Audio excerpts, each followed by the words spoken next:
and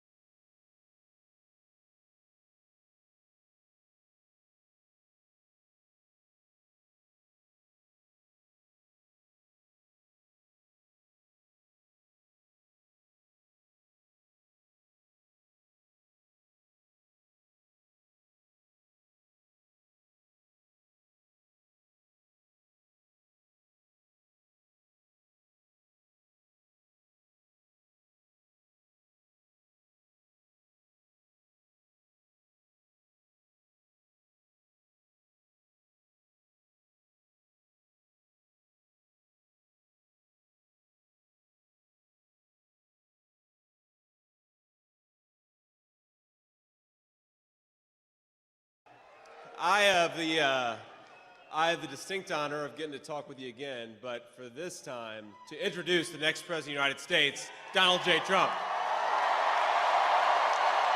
But before I do, let me just say, sorry.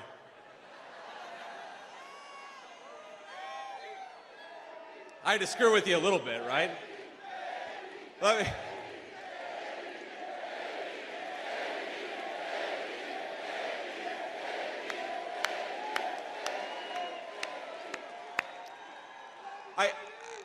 How do you introduce the guy? You know, pretty much everybody knows everything about him. They know he was a great president, and we want to make him president again. But you know, what I thought I'd say is, you know, what are the qualifications you need to be a good president? Well, number one, you need to love this country, right? We got a lot of leaders who don't love this country, but there are, frankly, if we're being honest, a lot of people who love this country you wouldn't want to make president just because they love the country. You need something else. And when I wrote my convention speech, and I wrote it mostly myself, had some help from some friends, but you know, I was looking at the history of President Trump's engagement with his country, and one of the things that jumped out at me is if you think about the biggest mistakes we've made as a country, the things that have hurt my home state of Ohio, this state, Michigan, the most, you kind of run through the list of things. I'd start with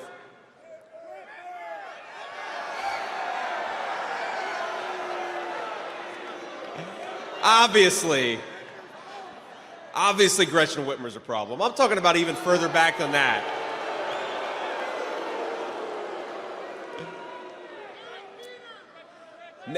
NAFTA. Giving China the sweetheart trade deal and letting them into the World Trade Organization. The Iraq War in 2003.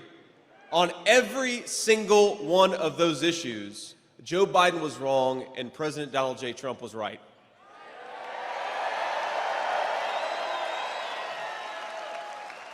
Even though he was a real estate developer in New York, he knew instinctively what this country needed and how to put the interests of the citizens of this country first. Now, we had a hell of a 4 years with President Donald J. Trump, didn't we?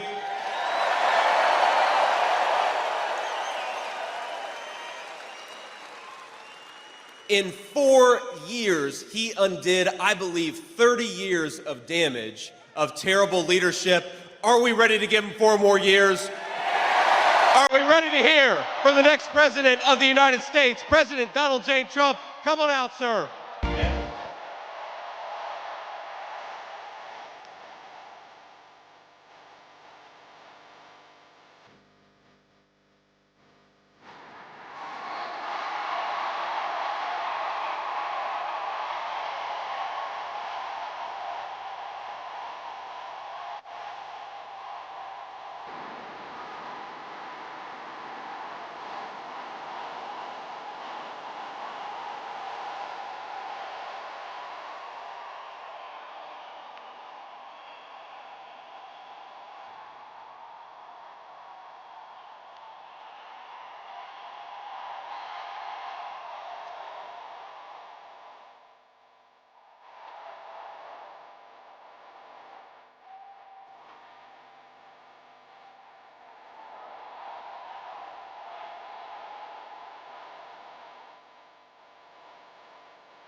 Well, thank you very much. This is like a Michigan football game over here. This is pretty good. This is pretty good. I want to thank you, JD, for the introduction. You're going to be a fantastic Vice President of the United States. And you know, I chose him because he's for the worker. He's for the people that work so hard and perhaps weren't treated like they should have been, but they were treated that way 4 years ago, I can tell you that. But we're going to get it back bigger, better, stronger than ever before. Thank you very much. This is some pride. I'm thrilled to be back in the great state of Michigan with thousands and thousands, and I mean lots of thousands up here. This is a hell of an arena. This is a hell of an arena.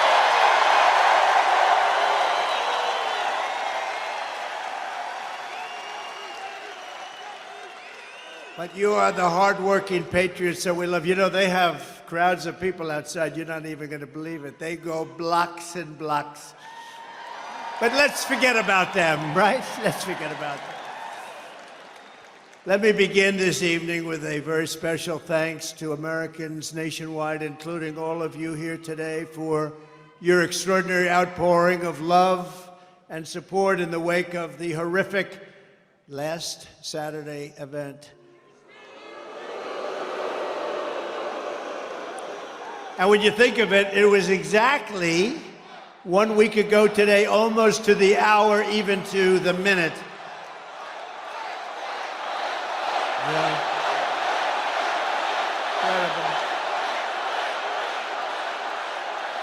Incredible. Incredible.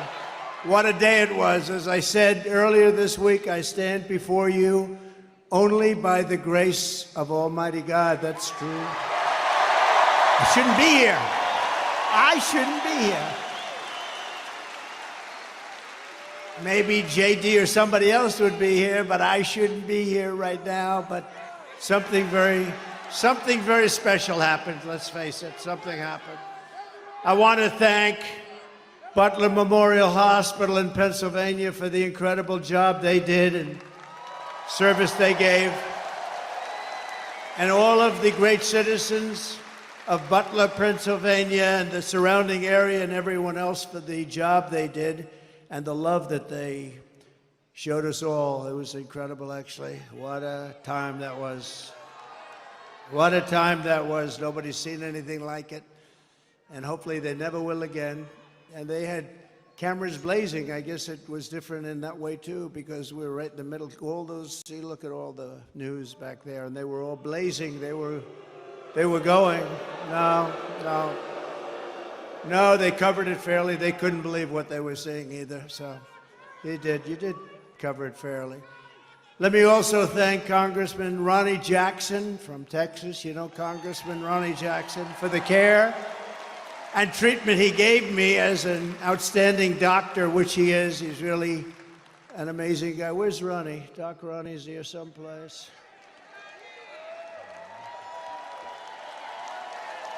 Thank you, Ronnie. Thank you very much. Great doctor. He was a great admiral, a great doctor. He's a White House doctor for Bush, Obama, and a guy named Trump. And they said, who was the healthiest of the three? He said, not even a question, Trump. And I said, I love that guy. I love that guy. When he said that, that was my doctor. Even if he's a congressman, that was my doctor. But he's been a great congressman. Thank you very much, Ronnie, for everything. We appreciate it. Ronnie Jackson. We continue to pray for the recovery of the two citizens who were wounded in that evil attack, David Dutch and James Copenhaver, two really incredible people. We remain in contact and send our deepest respect to the families. Corey, as you know, Corey Comparator was a brave firefighter who died, funeral yesterday, shielding his wife and daughters from bullets. He shielded them from the bullets of this horrendous person. Corey was a hero, and we will carry his memory in our hearts for all time. Great hero.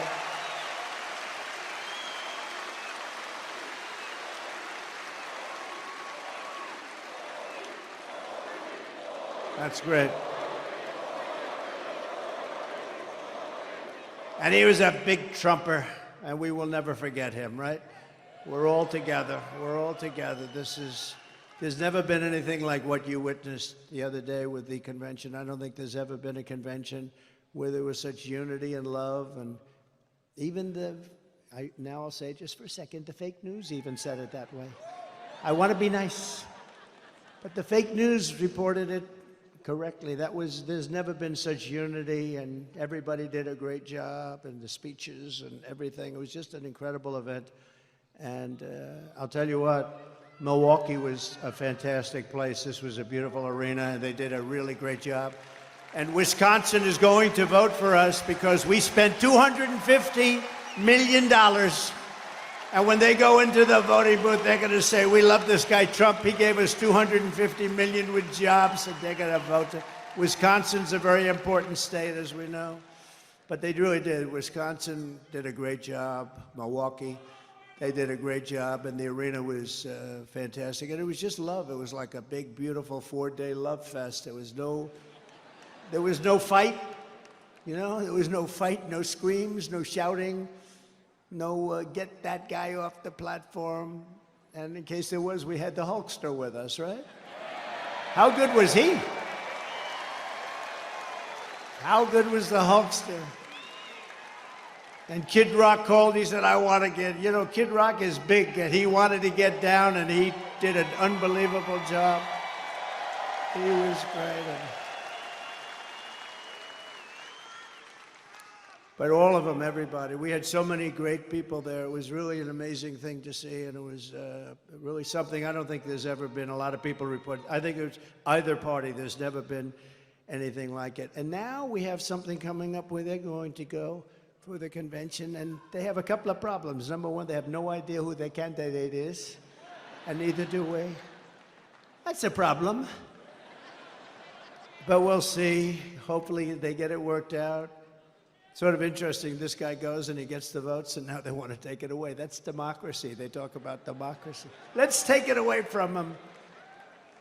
But now we go forward as one movement, and really we have a very special group of people, like the people here. You people built this country. It's one movement, and we're more united, determined than ever before. We've never been so determined. Bad things happened last time. We're not going to let them happen this time. Bad things happen. We will never stop working to deliver a magnificent future for our people, and together we will fight, right? And we will win. All right. Thank you.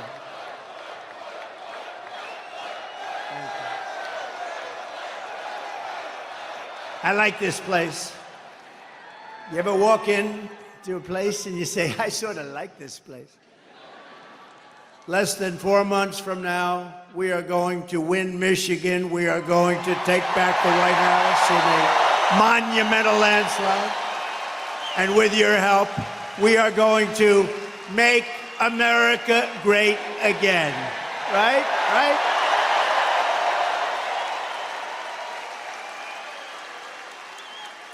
At our convention just a little while ago in Milwaukee on Thursday, it was my tremendous honor to officially accept the Republican nomination for President of the United States. And I used to say it in 2016, and I meant it 100%, but I mean it even more now because this country has gone wrong. We're a failing nation. We're really a left-at failing nation right now. This will be the most important election in the history of our country. This is going to be the most important election. We cannot let it slip by. We cannot let people cheat. We cannot let this slip by, or we're not going to have a country. Because I do have other things I could be doing. It would be a lot easier. Although I'd rather be with you than sitting on some gorgeous beach watching boring waves coming in. No, I would rather be. Actually, I would. You know that. I think that's one of the reasons we've been so successful together. You know I mean that too. but we're going to make our country more successful than ever before. Yet even as we gather this evening, we will, and take a look, still the Democratic nominee, we're going to find out shortly, maybe, I don't know. Let's do this. Let's do a poll. You know, I love doing polls, right? Like I do a poll, I do lots of polls, like, do you like Make America Great Again, or do you like America First, or do you like them both? I like them both, right? But let's do a poll on candidates, ready? So I'll go, we're gonna do a poll on a few candidates. The press will like this because they won't have to pay for the poll. You know, you do these crazy polls and they charge you $250. Look, there's Mr. Wall. This guy is the greatest guy. This guy. He must have a lot of money because he's at so many different rallies. And he was at the one, that was a tough one, wasn't he? That was something. You were right up in the front there. You saw that. That was something. We're going to do a poll, and it's going to be a very nice poll. And right? Who's your favorite candidate? Who would you like? Let's do it. Who would you most like to run against? Because, you know, you could say, who's the best candidate? We're saying, who would you like to? We'll start with Kamala Harris, and then we'll go to crooked Joe Biden, and then we could possibly discuss a few others. So who would you like to most run against if you're us, if we want to win? Ready? Kamala Harris, crooked Joe Biden. All right. I don't think we have to go too much further. Well, you have a terrible governor here who did a terrible job. Whitman. I'd like to run against her, actually. I'd like to run against her. So she's one of the 20 that I mentioned. She's the one that gave her husband full right, title, and interest to everything, but nobody else could do anything but her husband. Her husband was sailing in the middle of your lake, your beautiful lake. He's out there sailing, and everybody else had to be locked up, right? Her husband. No, but things like that are mentioned during a campaign, little things like that. No, she's done a terrible job, but I hope I'd be very happy with her. At this very moment, Democrat Party bosses are frantically trying to overthrow the results of their own party's primaries to dump crooked Joe Biden from the ballot. Couldn't happen to a nicer guy. And as you're seeing, the Democrat Party is not the party of democracy. They're really the enemies of democracy, the parties of corrupt insiders like Whitmer, special interests, and the failed political class. That's what they are. Under our leadership, the Republican Party is now the party of the people. We're the party of hardworking Americans of every race, religion, color, and creed. We've become a very big party. We've become, right, fellas? You know what I'm talking about. I love you guys. We love you guys. No, we become a very big party. We have increased in size. Nobody's ever, honestly, in history, there's never been anything like this movement. And that may be in the history of the world, but let's keep it down to the country for right now, because that's the thing. But there's never been anything like MAGA. When Biden says, we have to stop MAGA, we will stop MAGA. I said, he doesn't know what MAGA stands for. It stands for Make America Great Again. How can you be against that? How can you be against it? And you know, the other side's going around trying to make me sound extreme, like I'm an extremist. I'm not. I'm a person with great common sense. I'm not an extremist at all. Like some on the right, severe right, came up with this Project 25, and I don't even know. I mean, some of them I know who they are, but they're very, very conservative, just like you have, they're sort of the opposite of the radical left, okay? You have the radical left and you have the radical right, and they come up with this, I don't know what the hell it is, it's Project 25. He's involved in Project, and then they read some of the things, and they are extreme. I mean, they're seriously extreme. But I don't know anything about it. I don't want to know anything about it. But what they do is misinformation and disinformation, and they keep saying, he's a threat to democracy. I'm saying, what the hell did I do for democracy? Last week, I took a bullet for democracy. What did I do against democracy? Crazy.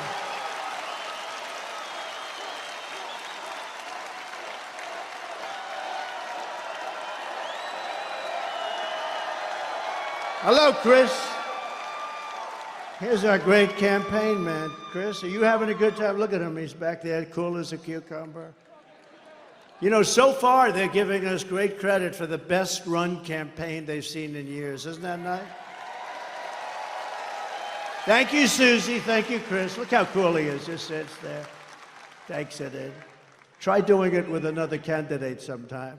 That gets tough, right? Anyway, thank you very much. Great job, Chris, Susie, the whole group. We have a great group of people. They love this country. They want to save the country. That's what we're doing. With your vote in this election, the Trump-Vance administration, by the way, I made the right pick. He's so great. They were all good. They were all good, but he's really stepped up. But the Trump-Vance administration will begin rapidly reversing every single Biden-Harris disaster starting on day one. And when you vote for Biden, you're probably voting indirectly for Harris anyway, whether you like it or not. It's common sense, it's all common sense, right?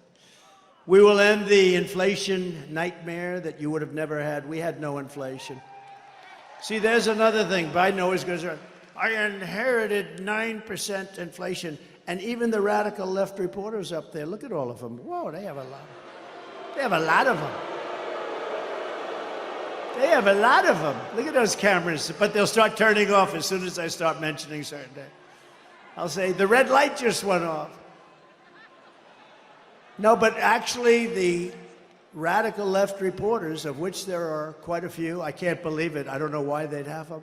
But the radical left reporters say, the guy's right. You know, wasn't it until 2 years in that we became destroyed with inflation? Inflation is a country buster. It's a class buster. It busts everything, low income, middle income especially, and they get they're busted. The country gets busted. Look at Germany from centuries ago. Look at every country that's had inflation, and we had, I believe, the greatest inflation in the history of our country. They don't even report it properly because they leave the worst numbers out. They don't talk about interest rates that went to 10, 11, 12%, and you can't get the money. So what does that mean, 12% if you can't get the money? It means it's higher from 2%. We will seal the border, and we will stop this terrible invasion that's destroying our country.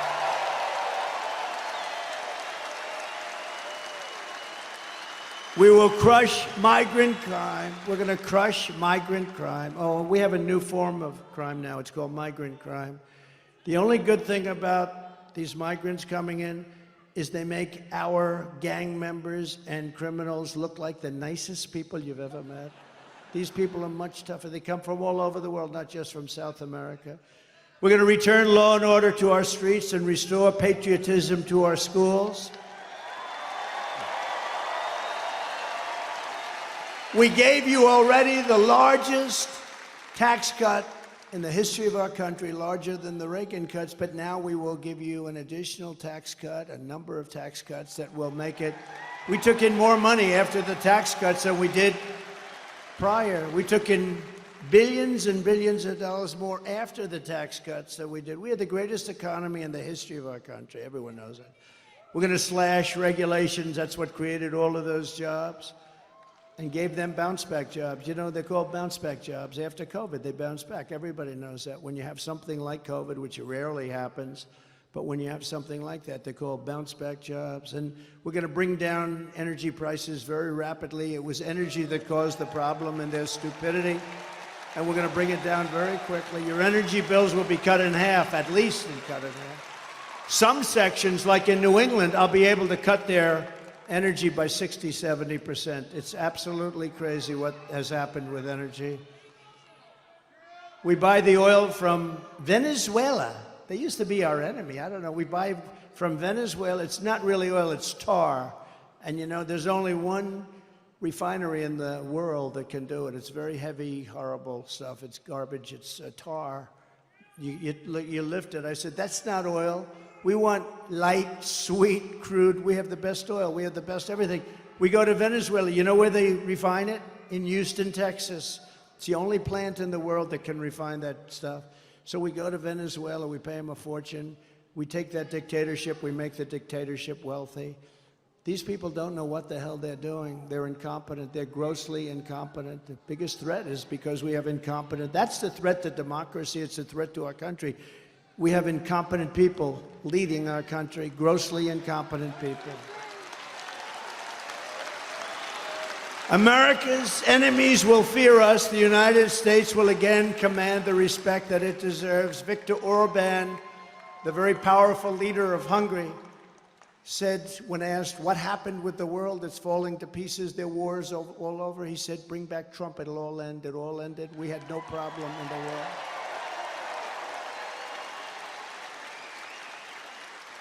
And something beautiful is going to happen because we will bring back the American dream, and it'll be bigger, better, and bolder than ever before.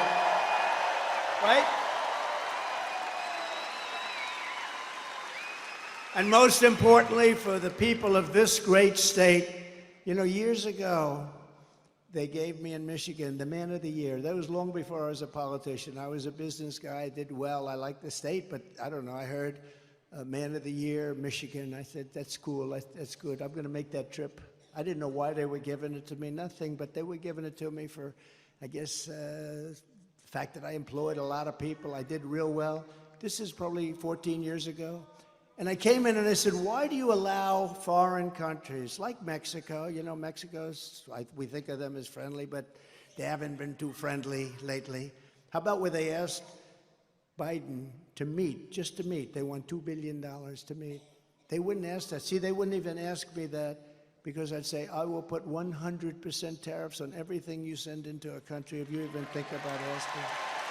They want $2 billion to meet. In other words, we won't meet with you unless you pay us $2 billion. And this is every single year they want $2 billion. No, it works the opposite of that, the exact opposite.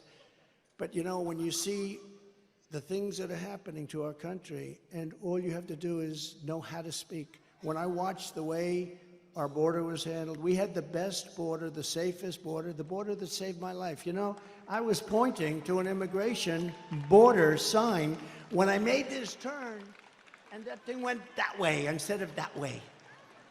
So I owe immigration my life.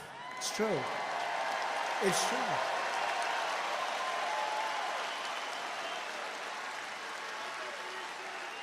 Now think about it. I'm talking thousands and thousands, much more than even this. I mean, we're restricted because you're in this giant arena. That's the one thing about outdoor that's good. You can have unlimited, thousands and thousands as far as the eye can see. Nobody's over here or over here because there's nobody there. It starts like this, as far as the eye can see. And I said, look at the great results that we had on immigration. Just look at them. If I didn't say that, and it's because we had like a crane holding this massive sign, I call it the $1 million sign, that they're expensive. But that sign was very good. I think I'm going to sleep with it tonight. I'm going to sleep with it tonight. I said, what was that? What was that? Ooh, then I looked, I said, that's not good. That's not good. So it was immigration, if you think about it, right? Immigration, I would have never been looking to the right, and I had to be. It was the only place that would have saved us. They do these reports in the New York Times and all over the place where they had, you know, the shape, you know, if he turns this way, this way, this way. If every shot was no good for me except for the one direct, and came whizzing by. And I hope we have to never go through that again, everybody, because it's so horrible, horrible. But most importantly, for the people of your state, this great state, I will rescue the U.S. auto industry from obliteration. They're going to obliterate your auto industry. And anybody that that votes for the head of the United Auto Workers. This guy doesn't know what he's doing. He's approved all electric cars. And you know, Elon, I love Elon Musk. Do we love him? I love him. And I'm constantly talking about electric cars, but I don't mean I'm against, I'm totally for them, but whatever the market says, and if it's 10% of the market, 12%, 7%, 20%, whatever it is, it's okay. But you can't have 100% electric cars. And you know, so Elon endorsed me recently, the other day, actually. He's great.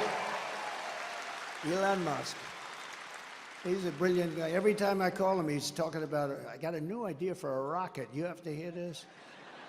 No, it's true. You know, the first time I ever saw this, I'm watching television like 3 years ago, and I see a rocket engine, motor engine, come down landing, straight up in, no wings, no nothing, and it's landing. And I thought I was seeing things. What is that? And it's landing on a barge in the middle of the ocean. And then another one comes down, and another one, I guess 4 of them came down, 3 or 4, and they land upright. I said, what the hell was that? I've never seen that before. Now, if that were government, you wouldn't see that for another 50 to 100 years. But it was Elon.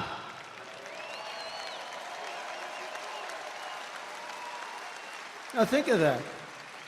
And I called him, and I've always had a good relationship with him, but I called him, and I said, what was that? He said, well, we saved the engines. We saved the engines because it's very expensive to build. So, I mean, it didn't take me long to figure that if you save them, that's good. But who the hell thought you could do that? No wings, no nothing, just like these big, long, massive tubes, and they're landing gently right on the dot. I said, that's the coolest thing I've ever seen. And you say, how long would it take government to come up with that one? I don't think they ever heard of it. Perhaps they still haven't heard of it. But, you know, he's a very advanced person, and he's doing other things that are great, and so are others. We have to make life good for our smart people, you know? We have some smart people. We have to make life good for our smart people, and he's as smart as you get. But Elon endorsed me the other day, and I didn't even know this. He didn't even tell me about it. But he gives me $45 million a month. A month. Not 45 million. Gives me 45 million a month. And I talked to him just a little while ago to say I was coming here, how you doing? And he didn't even mention it. He didn't mention. I mean, other guys, they give you $2 and you got to take them to lunch. You got to wine them, dine them. No, he's a great guy, he really is. But, you know, he's never mentioned to me, why are you hitting the electric cars? Because he understands I'm not hitting it. I think it's incredible. I've had them, I've driven them, they're incredible. But they're not for everybody. Some people have to drive long distances.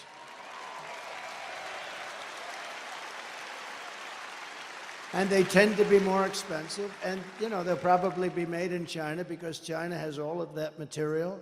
Oh, there's the guy that I stood up here. Are you the same guy, the same muscles? Look at that guy. Are you the same guy? Yes? No kidding. It's pretty good memory, right? Unlike somebody else that I happen to be running against. You wouldn't. Come on up here. Get up here. I got to get this guy. This guy was central casting. Look at him. Look. Oh, I think he was standing on a box. That was the only thing. I said, you got to come on up here. Don't hurt yourself. Can you get him up? I like this guy. He's a serious union guy, a United Auto Workers. You look at him get over there. It's okay. He does not carry guns. He's not, come on up here. Look at him. Look at his shape he's in. I'm glad to see you. I'm glad to see you. I'm glad to see this guy. I told you we're going to get 85 million of us out there to vote for him. So let's go home from this rally and do our part.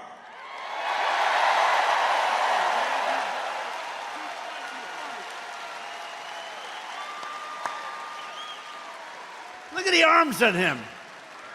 I may have height, but his arms are definitely more powerful, huh? Look at that guy. Now, last time I was here, I saw him, and he was so great, and he was agreeing with us on auto. We want to bring car manufacturing back, and what the deal with this thing with the all-electric cars by in 6 years from now? It's ridiculous. You know, in the Midwest, they open up chargers. They opened up 8 chargers. You read about this. $9 billion they spent for 8 chargers. That's like a gas pump. I guess it would be like the equivalent of a gas pump for electric, right? They spent $9 billion on 8 chargers. This is 8 little chargers. $9 billion. How do you do that? It would cost at that rate $5 trillion to create enough charges so it could run. It doesn't work. And it doesn't work the trucks either. I was with Swift, big Swift company. How many trucks you own? 29,000, sir. 29,000? That's a lot of trucks. One of the biggest, I guess like the biggest. I think he's the biggest, right? And he said, they want to destroy our business. They want us to go all electric. I said, so what's wrong with electric? I said, if you take a big, beautiful, like Peterbilt or one of the great manufacturers, how many times would you have to stop from New York to Los Angeles? None, sir. We go right there. We have some left over. Really? That's with diesel. I said, what about if it's electric? We have 6 to 7 stops, about 3 hours each. So immediately he's saying, that's not working too well. He said, but there are other problems. He said, the truck is so much heavier that you'd have to rebuild every bridge in the country. That doesn't sound too good, right? And then the third thing, he said that the battery is so much bigger than a tank, a big tank for the diesel or for the gasoline, but the diesel mostly. It's so much bigger that most of our payload would be holding batteries. In other words, we wouldn't have any room for the product. So let's say you hear those 3 minor details. Typically, you would end the conversation, would say, that doesn't work. These people said, we don't care. We want you to go all electric. Can you believe these people? They're crazy. They're crazy. No, they're crazy. And they want boats to do the same thing. I was with in South Carolina, one of the biggest boat manufacturers of, smaller fishing boats from, let's say, 16 to 35 feet. And he said, we have a problem. They keep pushing, the beautiful outboard engines. You have Mercury and Evinrude, I guess they used to have. I don't know if they have it anymore. But those big, beautiful outboard engines they have, they work great. Or just interior engines run by a thing called gasoline. So he said they want us to figure out how to go all electric in a boat, right? All electric. I said, well, what is the problem? He said, we'd have to take the entire lower cabin where we have bedrooms, and we'd have to make that into a battery. But the bigger problem is, sir, it won't float because it's so heavy. It won't float. It won't float. And I always tell the story with well, what would you do? Because my uncle was a great professor at MIT for 41 years, I think. He's the longest serving, Dr. John Trump, she knows. He was great, very smart. We have a very smart family, actually. But he was a great guy, and I was very interested in this, but the press kills me all the time. They say, he keeps talking about sharks and this. I don't. I tell an analogy. If I'm in a boat, it's all electric, and it starts to sink. I asked the guy, do you get electrocuted sitting over this? And then I say, and I don't think there's anything wrong with this, do you? Because it's an analogy. I say, and if there's a shark about 10 yards away, right where they are, right where all the congressmen are, right over there, look at us. Well, they're sharks. They're sharks. If there's a shark about 10 yards away, do I get electrocuted or do I go with the shark? I said, because I will take electrocution all day long. Despite the environmentalists that say how wonderful sharks are. You ever hear these people? We had 3 killings by a shark this weekend, ripped people apart, and then you have the environmentalists going, well, they didn't mean to do it. They mistook them for a seal. They didn't want to hurt the child. No, I don't want that. Common sense, right? I mean, how about they catch a shark, vicious that they've been after, and they take him to a little deeper water and they put him back in? I wouldn't do that. Would anybody do that here? Let me ask you, this is Michigan. These guys wouldn't do it. But they always get on me. They say, why is he talking about electricity and sharks? What are they? Well, they know exactly. It's sort of a cute little story. Do I take electrocution or do I take death by a shark? And I'll always take electrocution. But isn't it ridiculous? Think of it. Isn't it ridiculous? They want to make a boat that's far too heavy, that can barely float. And they're driving people out of business. They're destroying this country. They're stupidly destroying this country. The Army tanks are the other one. They want to make all electric. We make the best tanks in the world. They want to have them. So that as we go into a country to bomb the hell out of it, we will do it in an environmentally friendly way. And you know, with an Army tank, again, the battery is very big, very heavy, and doesn't last long. You know what it is? It's an Army tank, and it's like you're pulling a wagon behind the Army tank. You're pulling a wagon like a child pulls a wagon, and it's loaded up with a battery. So we got to get back to common sense. The aircrafts, too. They want to make our jet fighters a biofuel jet fighter that shows 18% less efficiency. That's the difference between winning and losing a fight. And you know what happens? I say, I'm not doing it, and we ended all of that stuff. They brought it back. We will end it on day one. We're not going to be doing that stuff, okay? In 4 short years under my leadership, I did more for Michigan auto workers and manufacturers than any president in the history of our country. And just as I promised, I withdrew from the Trans-Pacific Partnership, which would have totally destroyed your auto industry. I ended the disaster known as NAFTA. That was the worst trade deal ever made.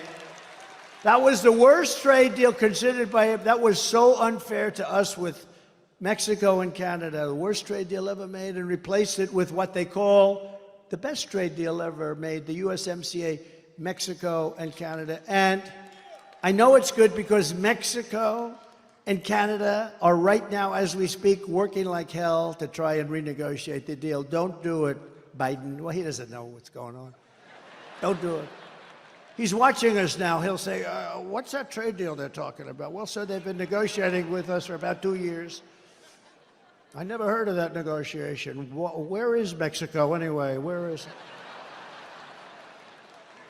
See, now the fake news will take the statement I just say, where is Mexico? And they'll put it on television. Trump didn't know where Mexico is. Oh, they do. They do. It's very dangerous. The biggest threat I have to my administration is sarcasm, because they play it against me. When I show that he can't walk off, he can never find the entrances off a stage, like one here, one there, 2 here. You could jump off the front, I guess. And whenever I imitate him, I called my wife. She's great. Our wife, she's great. Our great First Lady. I said, and she looked great the other night. She made that entrance. She made a lot of entrances. She was something. But she walked in, but I told her the other night, I said, how good was I? How good? This was at a rally a couple of weeks ago. How good was I? Well, you were really good, but not great. Why? Well, it showed that you didn't know how to get off the stage.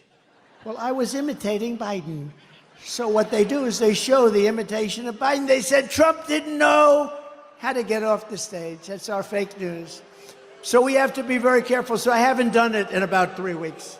I'll do it again, but maybe not right now. It's too... Darling, you were great. I mean, I get these crowds, 50, 60, 70,000. In New Jersey, we're leading New Jersey by 4 points, by the way. We're leading Michigan by 6 points.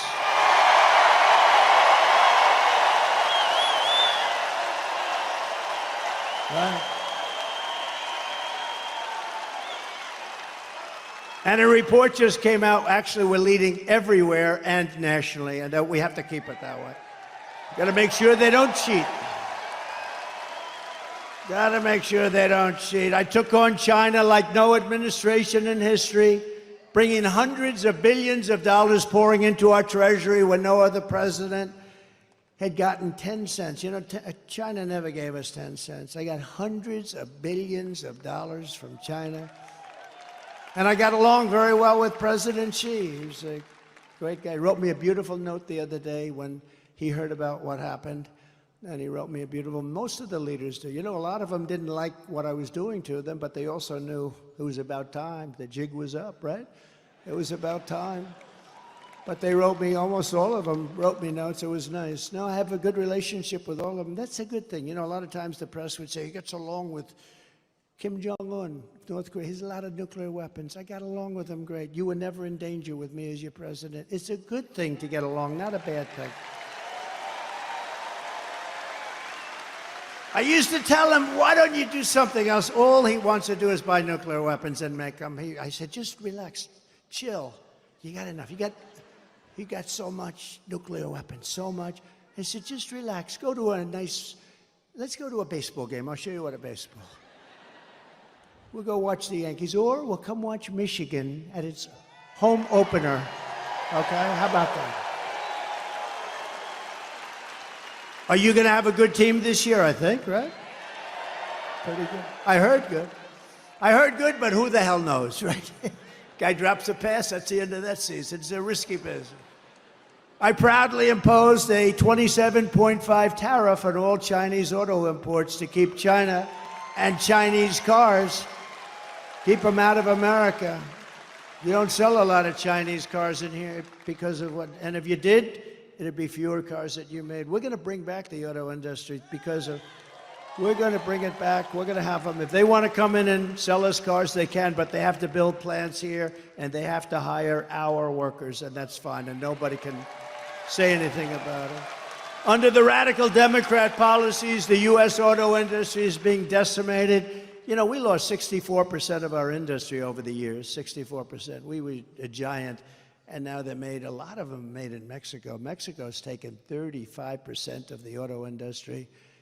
And we did something very strong. We did something very strong with Mexico. But you know, when I was building the wall, I said, you have to give us 28,000 soldiers. And they laughed at me. I hate when people laugh at me. I hate it. I hate it. No, it's so disrespectful. They laughed at me. We won't do that. Why would we do that? I said, because you have to. We're building the wall. People are flowing in through your country. We want 28,000 soldiers to protect us while we're building the wall. They said, no, no, no. And then they said, after I said, look, here's the story. If you don't do it, we're going to charge you a 25% tariff on every car that you send into America. And then it's going to 50% next month. Then it's going to 75%. And then it's going to 100%, and then I'll stop. And the gentleman representing the president's a great guy. He's no longer president, but he's a great guy. He was a great guy, still is. But he said, I'd like to discuss this with the president. I said, 5 minutes, I got to go. I have something much more important to do. And he came back. He said, Mr. President, we would love to give you soldiers to protect your wall, free of charge, of course. That's how I got those great numbers on that beautiful, beautiful graph that we talk about. They gave us everything I wanted. I got everything from Mexico, and then this stupid person, low IQ, he's a low IQ individual. Take his IQ. I guarantee you it's in the low 50s or 60s. And he's negotiating against Putin, President Xi of China, Macron of France, very smart guy. I told him he was going to do something very bad to our country. I said, that's okay, you can do it, but I'm going to put a 100% tariff on all wines and champagnes that come in from France. He said, no, no, no, Donald, you cannot do that. I said, I'm doing it. Donald, you cannot do that. That's not fair. He's going to charge our companies, American companies, 25% for doing nothing, for being in France. Big deal, right? Big deal. So I said, okay, that's all right. I'm charging you 100% tariff. I gave it to all my people, Mnuchin, all smart guys. They came back, sir, they won't do it. They won't budge. I said, they'll budge. I called them up. And I talked to the president of France, Emmanuel Macron. He's a nice guy. I said, but he's, you know, he likes France. I like the USA. Does that make sense? I said, Emmanuel, it's so nice to talk to you. I understand you're going to charge our companies 25%, Emmanuel. Yes, yes, yes, Donald. It was approved by whoever the hell approves the parliament. Whatever the hell they have over there, they were going to approve it. It's been fully approved. Yes, I'm so sorry. I said, well, that's okay. You can have it approved, but here's the story. Starting tomorrow morning at 7 o'clock, every bottle of wine and every bottle of champagne that's shipped into the United States is going to have a 100% tariff on it. No, no, no, you cannot do that. That is not fair. I said, not fair for you to charge our companies 25%. He said, you cannot do it. I said, I'm signing the papers now. I will call you right back. Calls me back.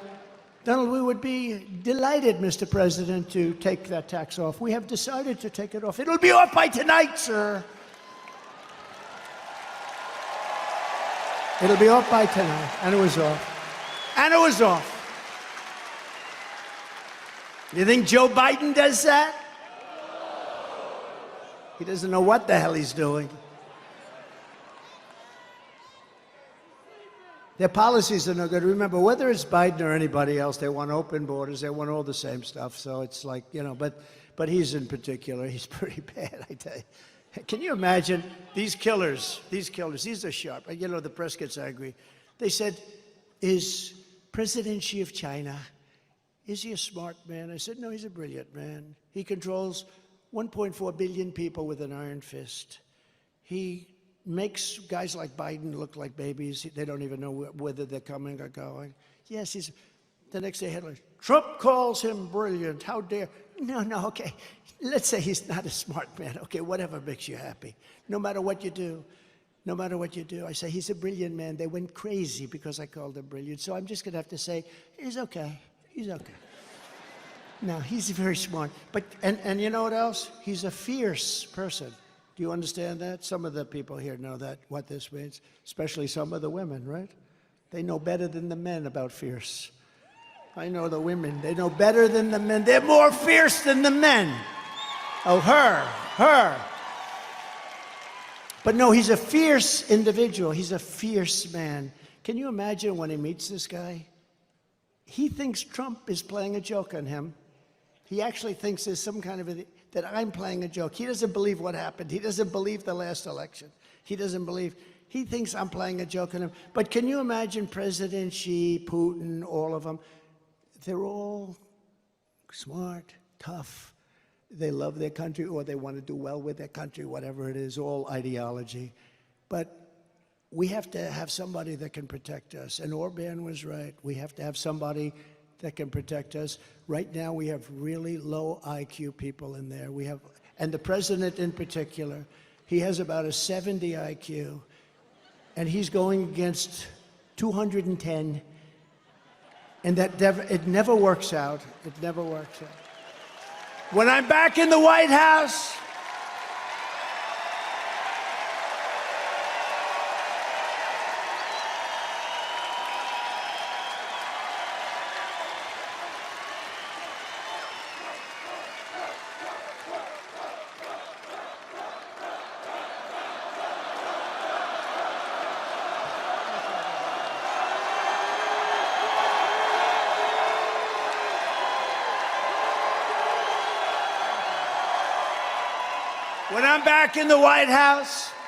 the way they will sell their product in America is to build it in America. They have to build it in America, and they have to use you people to build it. Thank you very much. It's very simple.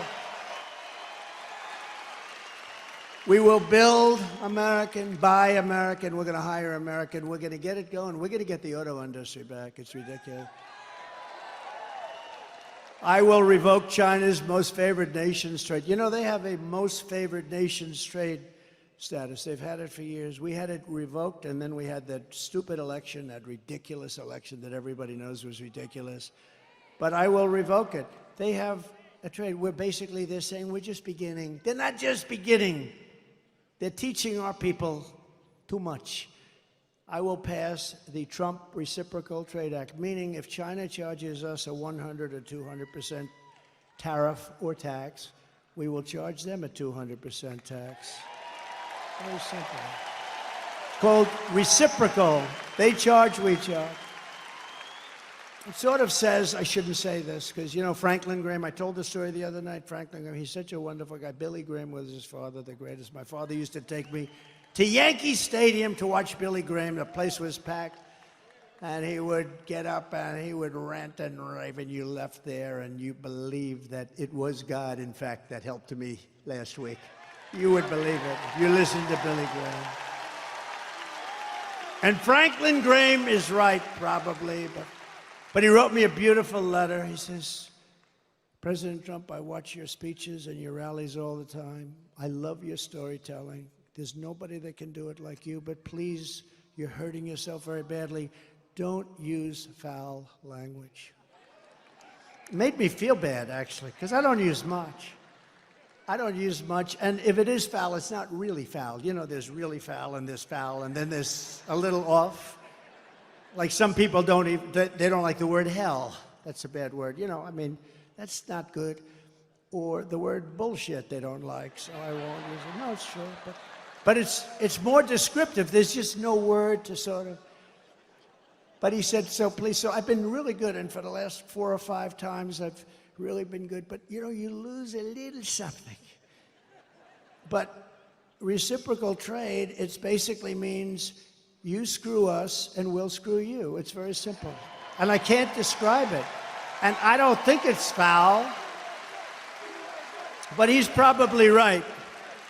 To further protect Michigan auto workers, I will end the Biden-Harris electric vehicle mandate on day 1. It's going to end on day 1. And I will immediately terminate the Green New scam, and we're going to use that money to build roads and highways and bridges. Under Biden and the radical left Democrats, inflation is wiping out our middle class. Groceries are up 57%. Gasoline is up 69%. Mortgage rates have quadrupled. They've gone up 3, 4, 5 times. And they never include that in their stats, you know. They never include those things. They never include mortgage rates. And you can't get the money anyway, so what really is the number? And since Democrats took over, total household costs have increased by an average of $28,000 per family. Think of that.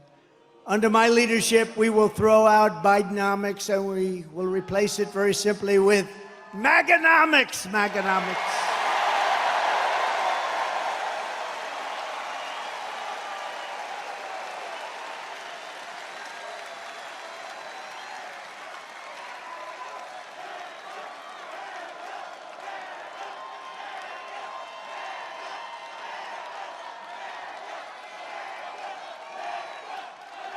You know, I have to just interject. If you would turn off those cameras, because I don't want this. See the screen up there of me? That's very severe, that comb over. That's a severe sucker. What's with that one? It looks okay from the other side. But that is very severe. I apologize. Man, I looked up there. I said, whoa. Look at that. Wow. That's like a work of art.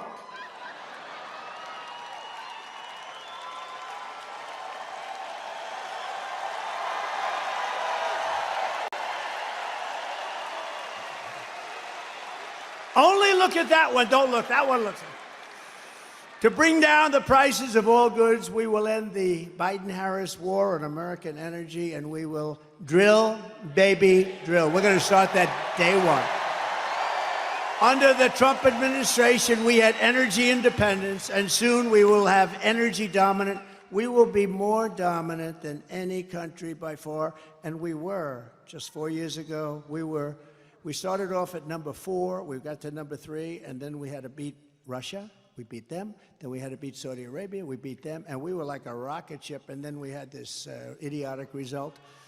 But we will be, and again, we have more. You know, Anwar in Alaska, it's probably the biggest find anywhere in the world. The size of Saudi Arabia, some people say, who knows what it is, but it's massive. Ronald Reagan tried to get it, couldn't get it, and that was easier in those days environmentally. They stop it with the environment. You know, the environment is very important to me, and environmental is very important, but, you know, you can't use it to destroy a country. And they stopped it. They stopped it for years based on the environment. I got it approved. It was totally done. This is since Ronald Reagan, who worked so hard to get Anwar, he wanted to be able to drill in Alaska. Think of it as the size of Saudi Arabia, approximately, bigger than Texas, bigger than everything. We would have had something that nobody else even comes close to. And on the first week in office, his Department of the Interior person, who was just put in Department of Interior, she outlawed it. She said, we're not going to use it. Stopped all work. They were ready to start drilling. It took them a while to get ready. They're ready to start drilling. The money would have been incredible. The prices were very high. We're the only country that stops drilling when the prices are at an all-time high. And we stopped drilling, but we'll get that back, and I'll get it back very fast. But Anwar, they cut it. Unbelievable. And I will cut taxes even further than we did before, and that includes no tax on tips, right? No tax on tips. All that government does is harass everybody over it anyway. It's like a big harassment operation. They hired 88,000 IRS people to go harass everybody. So if you work in a restaurant, if you drive a cab, or if you do anything having to do with tips, I hope you're going to remember, you know, bartenders, let's see, hospitality workers, a caddy, a barber. Barbers get tips. I don't give mine a big tip because I don't think they do a very good job. If you're a mover, a driver, or anyone else who relies on tips, the money is going to be 100% yours. You better go vote. If that doesn't get you out, if that doesn't get you off your ass to go out and vote for Trump, nothing will. Got to do it, right? Got to do it. And as we rescue our economy, I will also restore the sacred and sovereign borders of a place called the United States of America, right? United States of America. With Democrats in charge, the greatest invasion in history is taking place right now. This is an invasion of our country. You know, you remember during the time I was trying to get the wall, and I was getting all sorts of assurances, and you couldn't get it from Congress. It was incredible. So I did get a lot of money for the military. So I put an extra $10 billion. I put a little fund, an extra $10 billion. I then called it an invasion of our country, and I took it out of the military, and I got it built. And now we're going to build it larger. We have to close up the areas that weren't built. We have certain areas where we needed to have them open for a little while for getting all of our stuff back. I don't like leaving brand new bulldozers and everything on the other side of the border, right? We want to close it up. But we had certain areas we had to close up. And when they took over, they said, we're not going to close it. I said, these guys actually do. I thought they were kidding. I thought they were not being serious. They want to, who would want an open border? Who would want an open border where people come in from prisons and jails and mental institutions? Either people that don't love our country, stupid people. They're not stupid because anybody that can cheat that well in an election's not stupid. Or maybe a new thing is emerging where they want to get people to vote illegally, and they don't care. They have no shame. And we're watching that. Our chairman is here. The Republican chairman is here, the whole thing. See? The big boss is here in Michigan, so you're going to remember that. But we're working on that, but they do. They're trying to sign people up who just came in, who have no idea where they are, what they're doing. They came in. And in many cases, they're very rough people, but they came in. They're trying to sign them up to vote. This is what they'll do. Because think of it. If they have open borders, if they have men playing in women's sports, if they have a raise in, you know, they're going to raise your taxes by four times. 4 times. Think of it. What you're paying now, you're going to pay 4 times more. With policy like this, nobody can get elected. The only way you can get elected is to cheat. And they are really good at it. That's the only thing they're good at. That's the only thing they focus on. They have no good policies. They don't do anything well.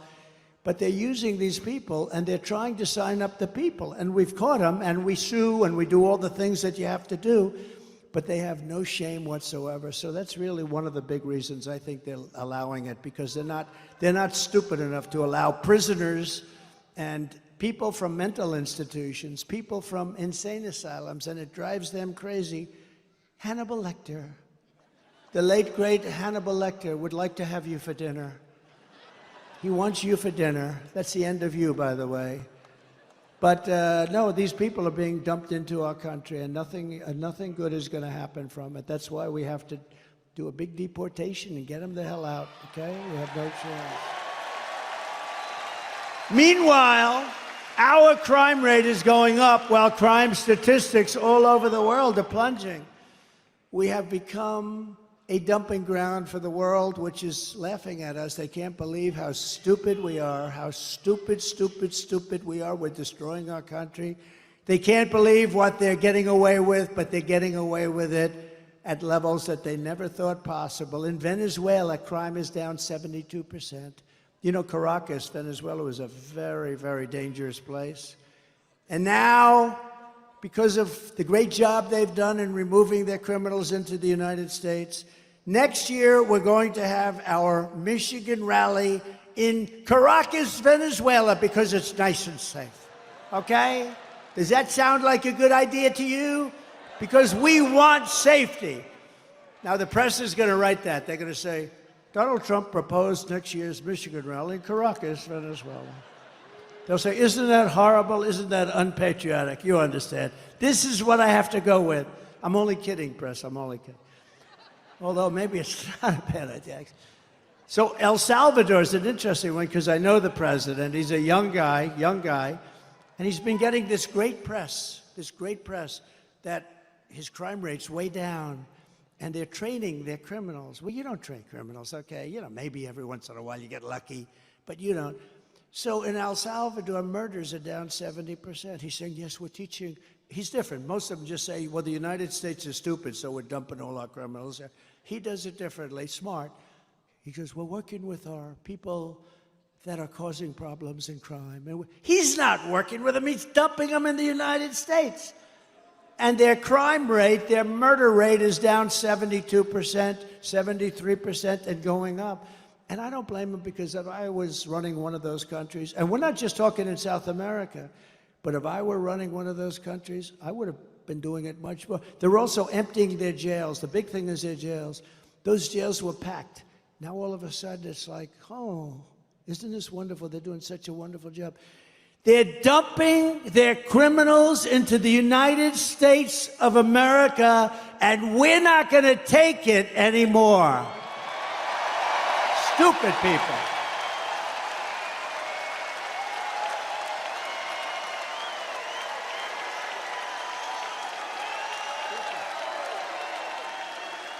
You're not going to teach a criminal not to be a criminal. Not going to happen.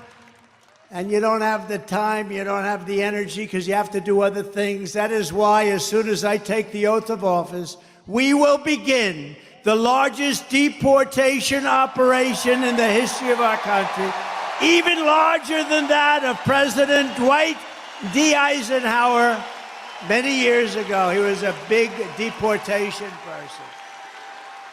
Under the radical left Democrats, Michigan communities are being overrun with migrant crime. You know that better than anybody, right? Does everybody agree? It's being unbelievable. In Oakland County, criminal squads of illegal alien gang members are hiding in the trees and breaking into Michigan homes after dark, looting them for jewelry, purses. They're taking the women's purses right out of their bedrooms. Electronics, cash, they're stealing, they're robbing the houses. Earlier this year in Kent County. Does anybody live in Kent County here? Sounds good to me, but you're not going to like this. A sadistic illegal alien, of which there are many criminals, was sentenced for executing a 22-year-old Grand Rapids woman while she was in her car with her 1-year-old baby, shooting her at least 5 times with a rifle at point-blank range, while the killer was wanted on an outstanding warrant for attempted strangulation of another woman. When I return to the White House, we will stop the plunder, rape, slaughter, and destruction of our American suburbs, cities, and towns. We will shut down deadly sanctuary cities. We're not going to have them anymore. And we will shift massive portions of federal law enforcement to immigration enforcement. We're going to get the bad ones out. We're going to get them out immediately. It's not going to take long. We're going to rely on law enforcement, and we're going to give law enforcement back their dignity, respect, and power so they're allowed to protect you.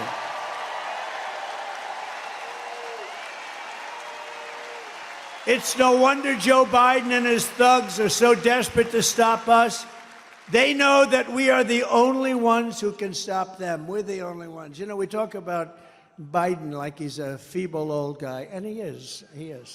But it's the people that surround him. I mean, he's perfect for them. This is the fascists and communists and some bad people surround him. I know just about all of them. I can tell you about all of them.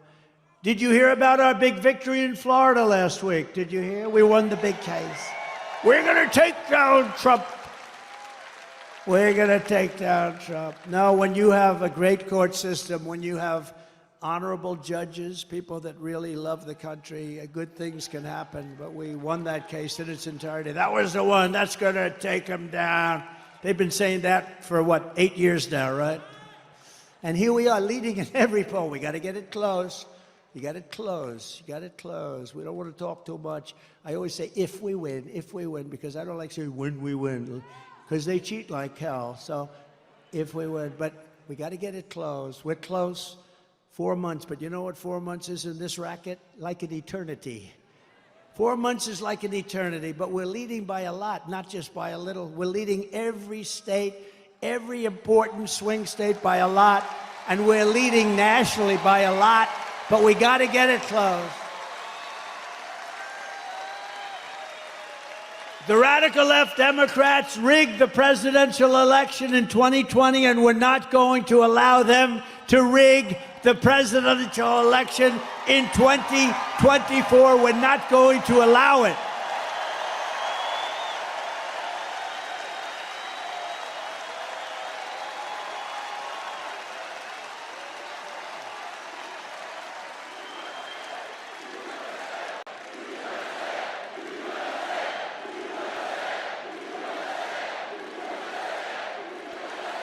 Every time the radical left Democrats, Marxists, communists, and fascists indict me, I consider it a great badge of honor. You know, I've been indicted more than the legendary Alphonse Capone, Scarface. He was a tough man. See that guy right there? Ultra MAGA. You're Ultra MAGA. He's tough as hell. But if Alphonse didn't like you, you would be in the foundation of a building rising someplace in your great state, right? He was not. He was a tough cookie, this guy. I got indicted more than Alphonse Capone. Think of it. My parents are looking down. I had wonderful parents. They never saw this for me. They never saw, let's see, I'm voting for, oh, I don't want to even read that one. Thank you. Thank you. I appreciate it. But I'm being indicted for you. Don't worry about these fake indictments. These aren't indictments. These are Biden indictments. These are a sick, weak, pathetic man who can't run an election, so he indicts his opponent thinking that's going to win. And in many cases it would. You know, third world countries do this a lot. Banana republics do it a lot. We've never done it. And we're going to teach them why they can never do it again. Because it's actually hard to believe. It's actually driven our poll numbers way up. And then we had the debate. Did anybody watch the debate? Poll. Who won the debate? Biden or Trump?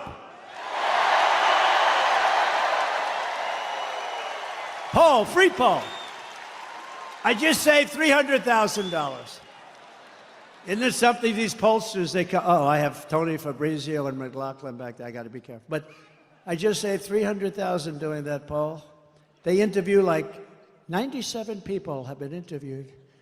And Trump is leading by a little smidgen. I got 25,000 people here or something. They got so many people outside. I wish we could include them. I'd love to get them in. Would anybody like to leave now and let the other people come? That's not nice. Never forget, our enemies want to take away my freedom because I will never let them take away your freedom. They want to silence me because I will never let them silence you. And in the end, they're not after me, they're after you. I just happen to be standing in their way, and I always will. Right? I always will, fellas.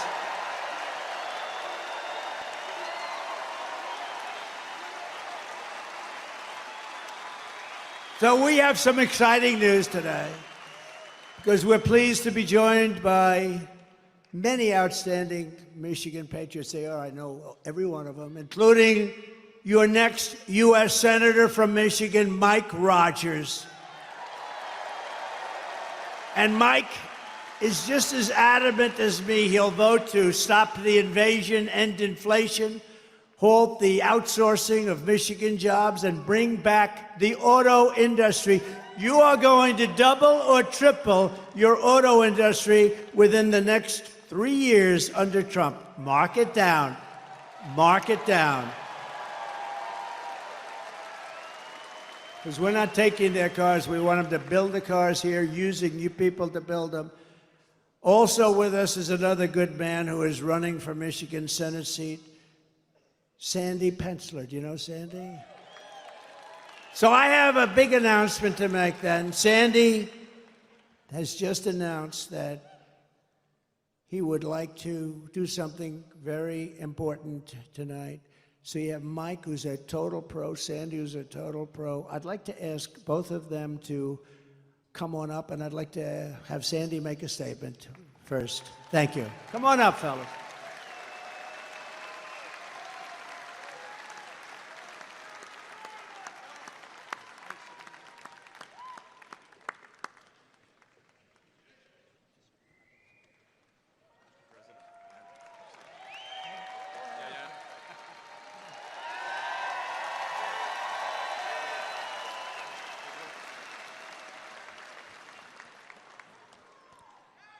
Thank you, Mr. President. I was so inspired when President Trump kissed the empty uniform of Corey Competore. I flashed back immediately to a couple days after 9/11 at the local firehouse where I hugged the lone remaining survivor and looked out at 12 empty uniforms. Thank you for honoring all of them as well.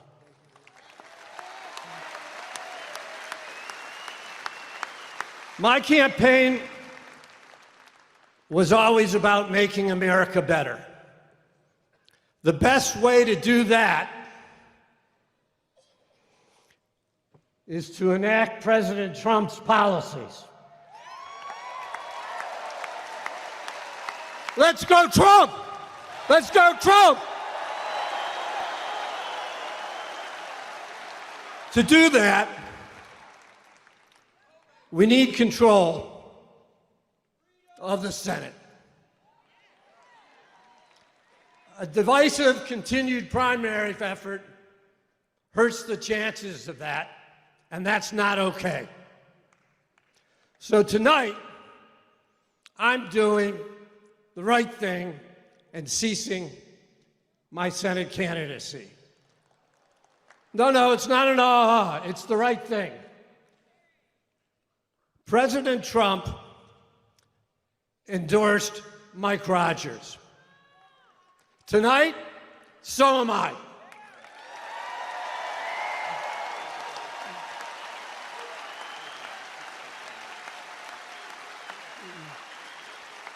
Mike's gonna make a heck of a senator.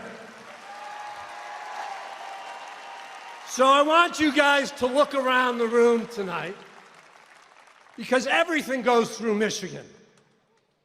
The presidency, the Senate, the House, and the State House. Look around, make a pledge to each other.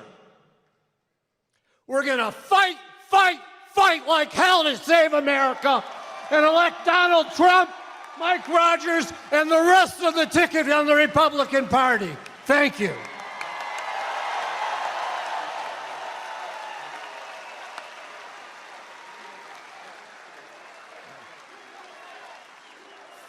Thank you, Sandy. I am honored to have you stand with us and all Republicans to win the state of Michigan. Thank you for your courage. Thank you for your leadership. You're going to be an important voice going forward in our party in Michigan. And Mr. President, I want to say this, as a former law enforcement guy, it wasn't that the bullet took you to the ground. It was the fact that you got back up for America.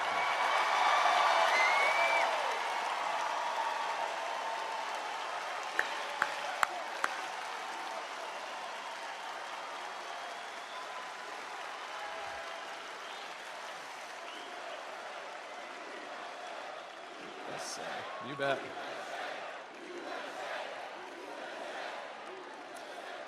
I have spent my career working to protect America as an Army officer, as an FBI agent working organized crime in Chicago, as the chairman of the House Intelligence Committee. I have never seen a more unsafe America because of the Democrats over the last 4 years.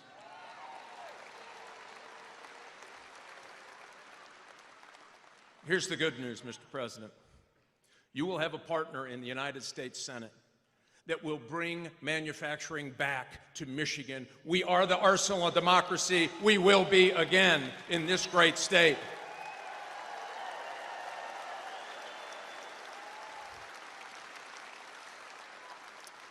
And I'll pledge to you, I will get Department of Justice reoriented to actually going after criminals.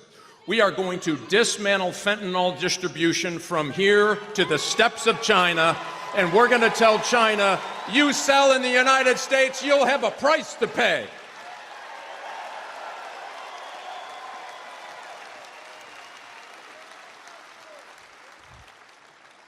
Mr. President, I'll guarantee you this as well. With your leadership, winning the state of Michigan, winning for the United States, putting America back in Washington, D.C. versus Washington, D.C. and the rest of America, we will make America respected again. We will bring back law and order again. We will make America safe again. Let's flip the Senate. Let's elect Donald J. Trump and Mike Rogers to the Senate, and let's get busy. Thanks, Mr. President.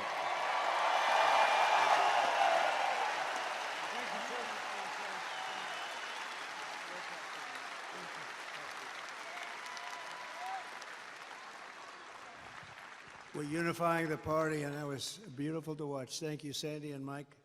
And Mike, good luck. You're running against somebody that's such a bad senator. You don't even, I was there for 4 years plus. I don't even remember meeting that particular person. This is not a senator for Michigan. Mike Rogers is going to be a great senator. He's got gravitas. He really knows his way, highly respected in Washington. And I think, I mean, it should be an easy race. Nothing's easy, but it should be an easy race. So good luck, good luck. And thank you very much, Sandy, Mike. We're also joined by members of Congress, and they're great people, friends of mine, warriors. Jack Bergman. Jack? Thank you, Jack. Great job. A real friend of mine, somebody I was very much in favor of right at the beginning, John James. Thank you, John.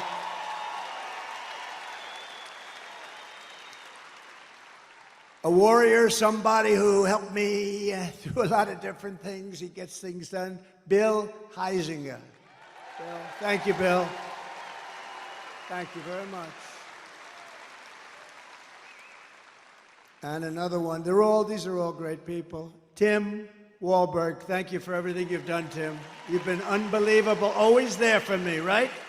Always there. And a man from a slightly different location, a little bit down. You're not going to get there with an electric car, but unless you want to stop a few times. But he comes from a state known as Florida, a great place, and he's so respected. He's such an incredible man. Brian Mast. Brian. Thank you. Thank you, Brian. Ah, Brian. Thank you, Brian. What a guy he is. He's a warrior. He's a real warrior. Thank you, Brian. Michigan House Republican leader, Matt Hall. Thank you, Matt. Good job you're doing, Matt. Are we going to win, Matt? Will you please make sure? We need these local ones, right? That's right. Michigan Senate Republican leader, Eric Nesbitt. Thank you, Eric. Great. Thank you. Good job. A congressional candidate who I hear is doing very well, Tom Barrett. Tom, get in there and win. Good. A friend of mine who was really brave, ran a tough race. It's amazing, actually. Really did well. Her father was a very special guy who was in the steel industry, and he passed away. A battle with cancer, a long-time battle, but he was fantastic. And I got to know them both very well. She's a terrific woman. Tudor Dixon.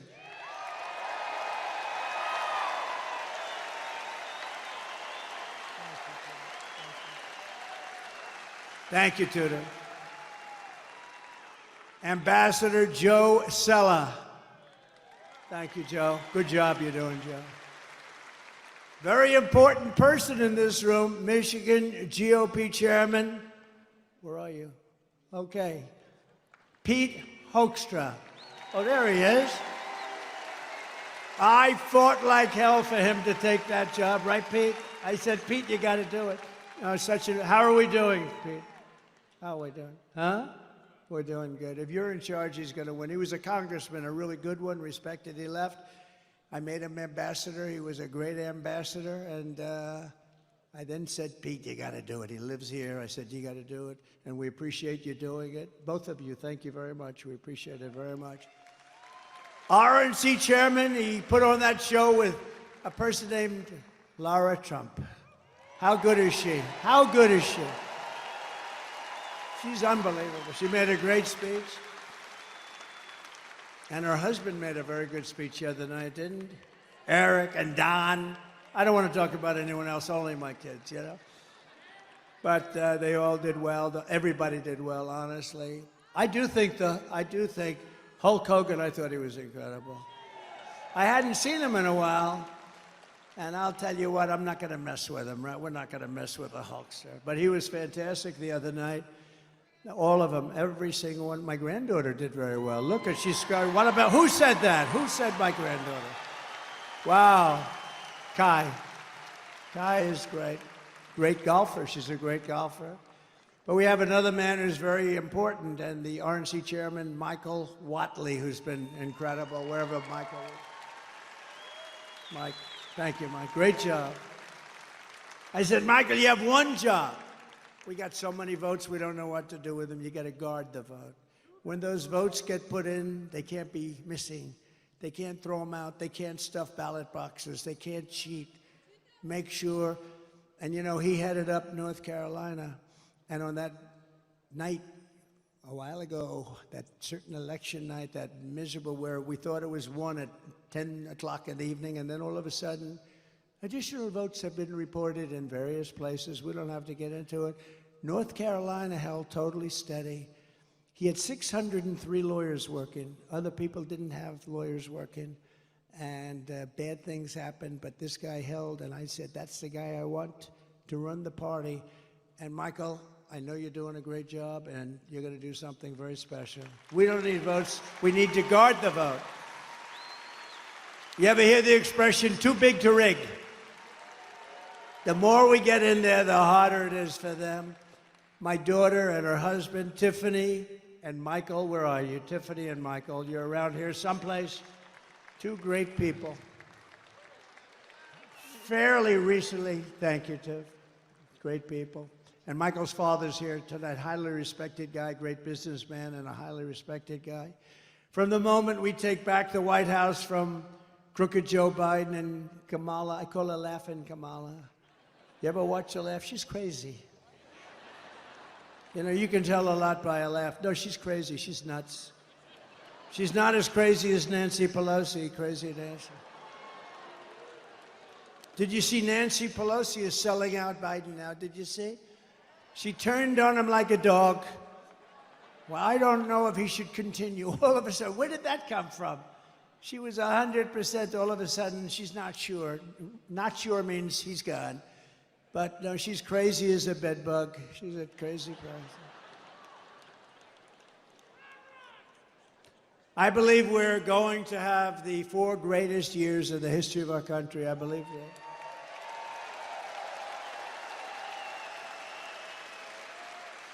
And I believe that Michigan is going to have the greatest of all of any of the states, because I'm going to bring back your auto industry. I'm not going to take this. You know, in Mexico, they're building among the largest plants for auto manufacturing anywhere in the world. In Mexico, near the border, they think that they're going to make cars and sell them into the United States and lose all our jobs. It's not happening. And you know who owns those plants? China! China owns them. And we're not letting it happen. We'll put 200% tariffs on, 400, I don't care what would. Whoever is building your plants, we're not allowing any of those cars to come into the United States, okay? We're telling that to Mexico right now. You want to build those plants? A friend of mine who builds plants, that's all he can do. He's a great guy, but his strength is plants. If you say walk across the street, he's not that good at it. But to build a plant, he has no problem. He builds great auto plants. I said, I'd like to see one. Take me. He goes, well, we'll have to go to Mexico. I said, what about the United States? No, not so much. He goes, they're actually some of the biggest in the world being built right now in Mexico. I said, this happened over the last couple of years with this stupid president that we have. Stupid. He's a stupid person. And I can say it because, you know, once he weaponized justice, you know, I would never talk about a president like that. Once he weaponized justice against me, I said, oh, wow, that's really incredible. That's never been done before. I can do it. And I'm knocking him out. But sometimes you have crooked judges. We have some real crooked judges, too. That's the only way. The only way I can lose is crooked judges, but we'll get it overturned, anything that happens. But once he weaponized, I wouldn't talk that way. In fact, before this happened, before he did this, I treated him not nicely, but I treated him with far more respect than I do right now. It's one of those things. But we can't let these companies come in and steal our wealth, steal our jobs, destroy our companies, and end up building it 10 miles across the border and think we're going to allow them to get away with it. We're not. They have to build it over here, and they have to use our people. So and it's going to happen. And Michigan will benefit more than any state in the union because they stole your auto industry, and we're going to bring it back, and it's going to be at a level that it was in its height. Okay? You hear that, John James? You hear that? I'm going to put John James in charge.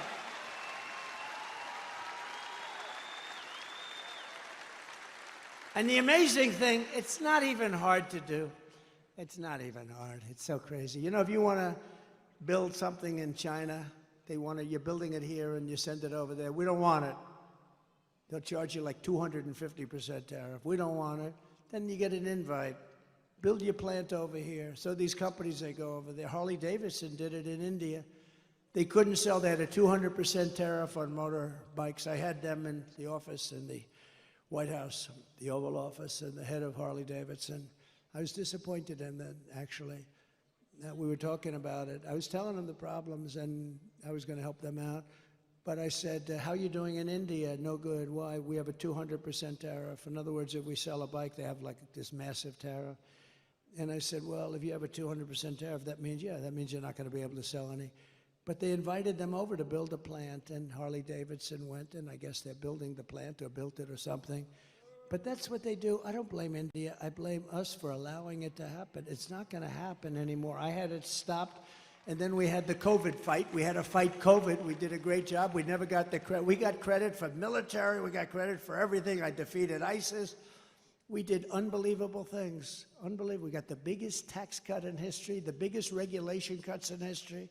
You know, when I go to the companies, the big companies, highly sophisticated, I said, so I got you the biggest tax cuts in history, and that was good for jobs. And I got you the biggest regulation cuts in history, and that was good for jobs. If you could only have one, would you take the regulation cuts or the tax cuts? Every single person, and I must have asked the question 200 times over the years, said the regulation cuts were more important than the tax cuts. Can you believe it? You wouldn't think that. But we got you the biggest regulation cuts in history. Before I even arrive at the Oval Office, shortly after we win the presidency, we win. We're going to all win it together. I will have the horrible war between Russia and Ukraine settled. And I will be the only one that can make this statement. I will prevent World War III from happening. You're very close to World War III.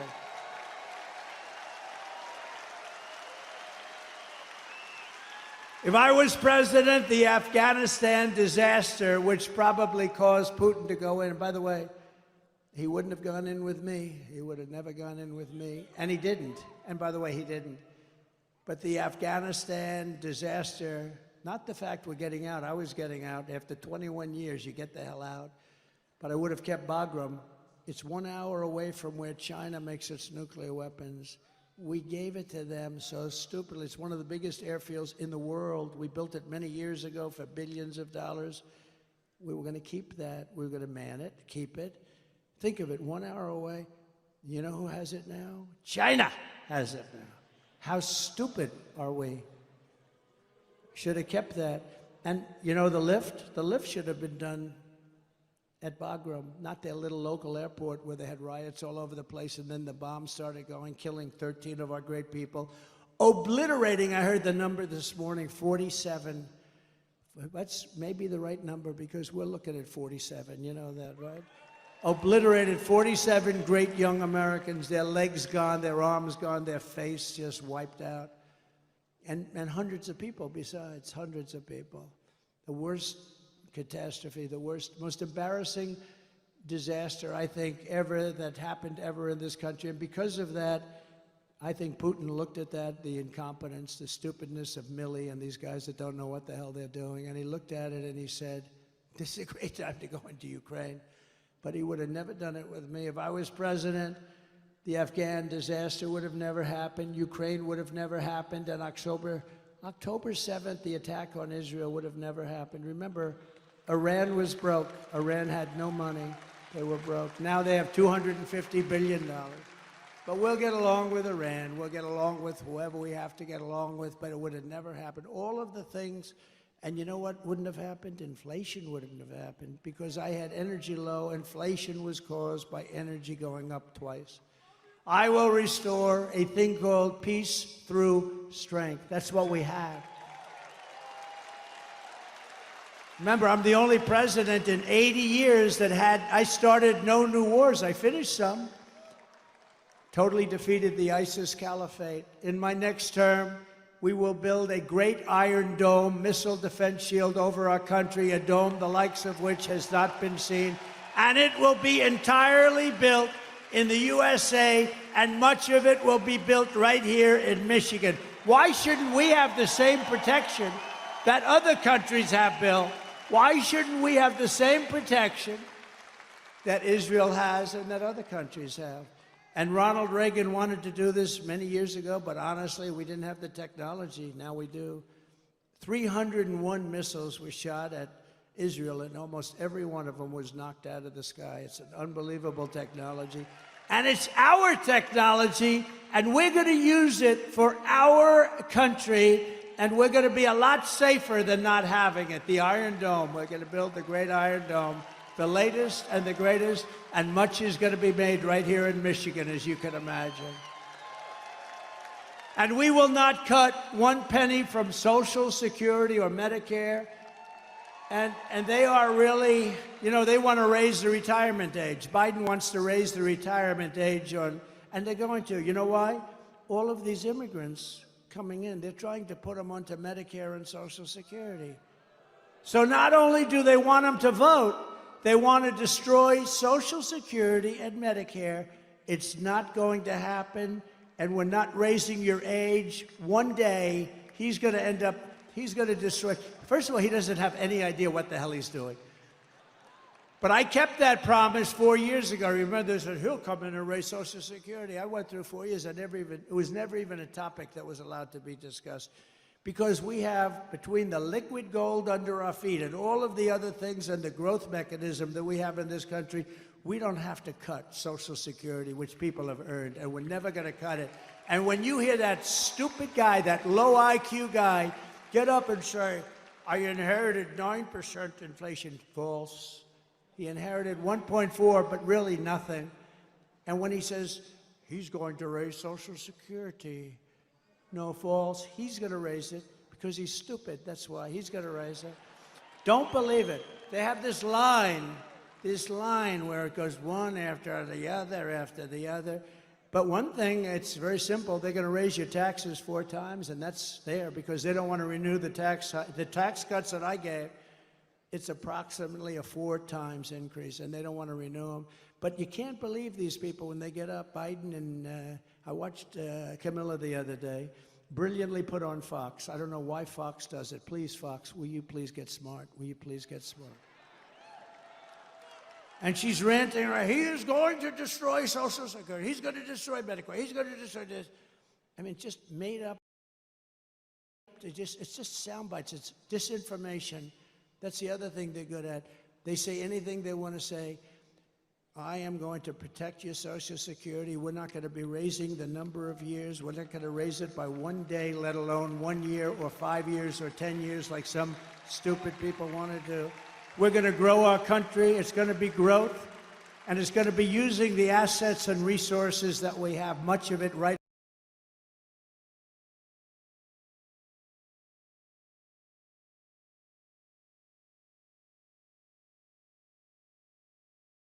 Our cities are just horribly run. And then we have our capital, our beautiful capital in Washington, D.C. We're going to take it over. We're going to clean it up. We're going to renovate it. We're going to rebuild it. We're going to make our capital the most beautiful anywhere in the world. We're going to get rid of the nightmare of murder and crime. And it will become the most beautiful capital anywhere in the world once again, but far more beautiful than it was before. And when you want to go from Michigan to see the Washington Monument, yes, we're keeping the name Washington, we're not changing the name. Or the Jefferson Memorial, where there's a big move to change the name, we're not changing the name. Remember when they were knocking down statues and I was president, and I found an old bill, and I reenacted the old bill. Anybody touching, knocking down, or even trying to harm any of our great statues or monuments goes to jail for a 10-year period with no commutation and no shortening of the sentence. And it was a beautiful sight as we watched everybody leave town. They left town so quickly. They left town. We said, bye, everybody. No, we have to meet people that have evil intentions. They wanted to knock down the Jefferson. If I didn't get the military out to save the Jefferson Memorial, they would have done a job. But I found this old law that today we're almost incapable of producing things like that. 10 years, and there's nothing like good behavior, and you get out in 2 days. It's 10 years in jail if you touch our monuments, if you even try to knock them down. I had a news conference, I signed it, and everybody left town. It was a beautiful thing to do. We're not doing it. We won't be changing the name of Jefferson, Washington, Lincoln, like they did our forts. I get out of office, they did our forts, right? We won 2 world wars of those forts, and now they have different names, many of them. Fort Bragg, and the people that live next to Fort Bragg are not happy. They're not happy. They changed the name. We won 2 world wars out of Fort Bragg, and then they decide to change the name because they think it's politically correct. On day 1, I will sign a new executive order to cut federal funding for any school pushing critical race theory, transgender insanity, and any other inappropriate racial, sexual, or political content onto the shoulders of our children. And I will not give 1 penny to any school that has a vaccine mandate or a mask mandate. And I will keep men immediately, day 1, out of women's sports. And I will fully uphold our very important but under siege Second Amendment, as I did for 4 years. And I got the full endorsement from the NRA. You saw that. They gave us their full, strongest endorsement. No, for 4 years I protected, and it was not that easy to do. We will protect innocent life, and we will restore free speech, and I will secure our elections. Our goal will be 1 day voting with paper ballots, proof of citizenship, and voter ID. It's very simple. But until then, Republicans must win. We have to win, win, win, win, win. We want a landslide that is too big to rig. I said it before. I'll say it 100, 200, 300 times before that very spectacular date. But, you know, remember, November 5th is not really the date. It starts in early September, North Carolina and some others, because now we have these ridiculous laws where you can vote before the election, after the election. We got to have 1 day voting, 1 day voting. What happened to those ballots that were over there last week? Oh, sir, we moved them around a little bit. Oh, really?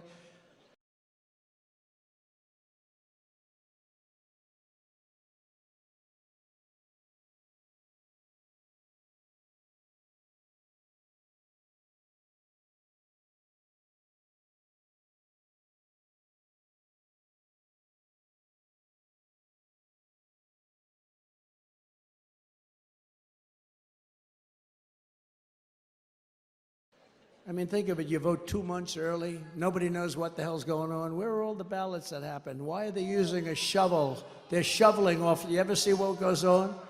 Take a look at what happened in Georgia. They're shoveling ballots into wheelbarrows, moving them around. If you took the 10 worst presidents in the history of the United States and added them up, they would not have done near the destruction to our country as Joe Biden and his horrible Biden administration have done. They're destroying our country. They are destroying our country.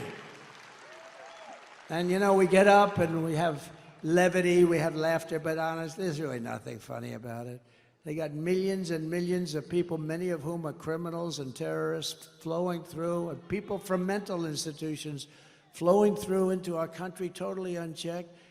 And they move many of them into hotels. Some of them are luxury hotels. Hotel owners are making a fortune. They're destroying their hotel in a certain way, but they're making a fortune. And our military is living on the street with nothing. And yet they're putting these people into luxury hotels. So if you want to save America, get your friends, get your family, get everyone you know and vote. You got to vote early, vote absentee. I don't care how you vote. You know, they all say, oh, sir, we have to vote early. Well, you know, a lot of times you vote early, that's gone. You got to vote, and you got to follow your vote. Make sure it doesn't get canceled out. You can do it. Vote on election day. I don't care how you vote, you've got to vote. Vote early if you want. Everyone's saying vote early. I don't. But look, you got to vote, and you got to get out and vote. You got to protect your vote. That's what Michael's doing. He did it better than anybody else in the country in North Carolina. That stayed right here when Georgia went down, when Pennsylvania went down. It stayed right there. All of a sudden, in certain states, they found all these votes. A totally rigged election. We're never going to let it happen again, because this time if it happens, we're not going to have a country. We won't have even a semblance of a country left. And if you want to help us ensure election integrity, sign up. It's called protectthevote.com. Protectthevote.com. Sign up. And that's on election integrity. You got to watch and watch very carefully. So in conclusion, from Marquette to Midland, from Lansing to Flint, and from Detroit to right here in Grand Rapids, we've had great victories in Grand Rapids. Remember when we won the state of Michigan? Now, we did much better the second time, but I won't mention that. But remember, and I was at Grand Rapids, and we came in, and we had a crowd like nobody ever saw late in the evening. Remember that? You were there?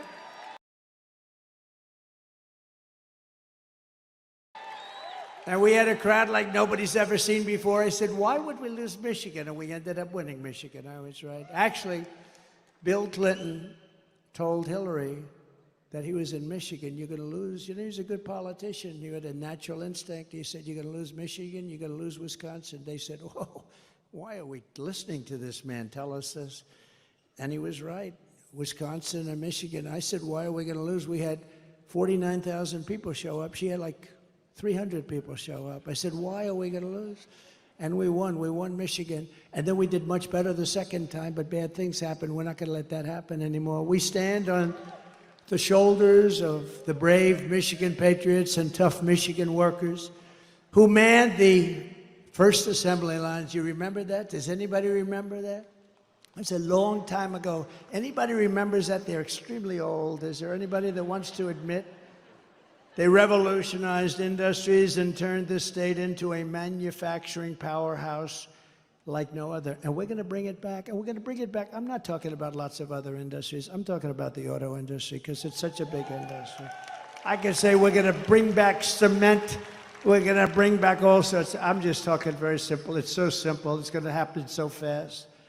You're going to be at a level as though you were from 30, 40 years ago. You're going to manufacture cars again at a level that you haven't seen in many, many decades. You probably have to get rid of this fool, this stupid idiot representing the United Auto Workers, because he sells the auto. You know, I'm much more popular than anybody with the auto workers. We're going to get 95% of their vote. But they have a guy that, I mean, he pushes the electric mandate, and they're going to be made in China. They got to get rid of that guy. He's bad news. Your Michigan ancestors gave us Motown, the Mustang, and the might of the American Midwest, and it really is a might. They forged the steel, laid the railroads, tilled the fields, fought the battles, and won the victories that made America into the greatest and most powerful nation in the history of the world. That's true. It was the most powerful. But now we are a nation in decline, and it's a very serious decline. We are a failing nation. We are a nation run by fools and stupid people. We're a nation that has lost its confidence, its willpower, and its strength. We're a nation that has lost its way. But we are not going to allow this horror to continue. We're not going to let it happen. Less than 4 years ago, we were a great nation, and we will soon be a great nation again.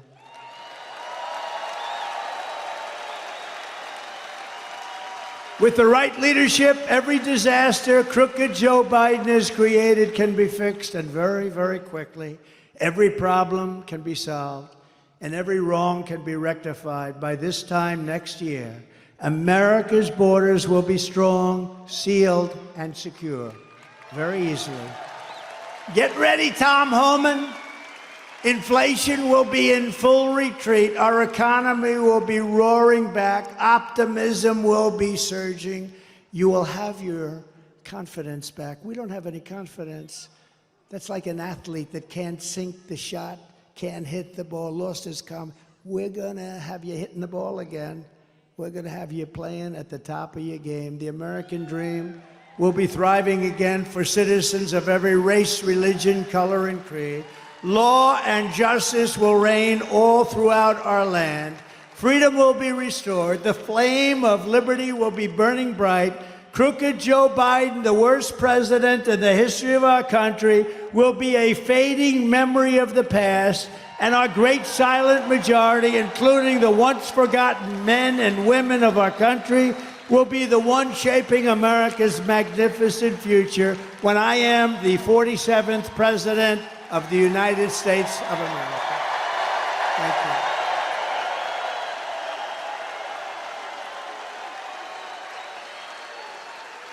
Because we are all Americans, and together we will show November 5th to be the most important day in the history of America. It will be the most important day.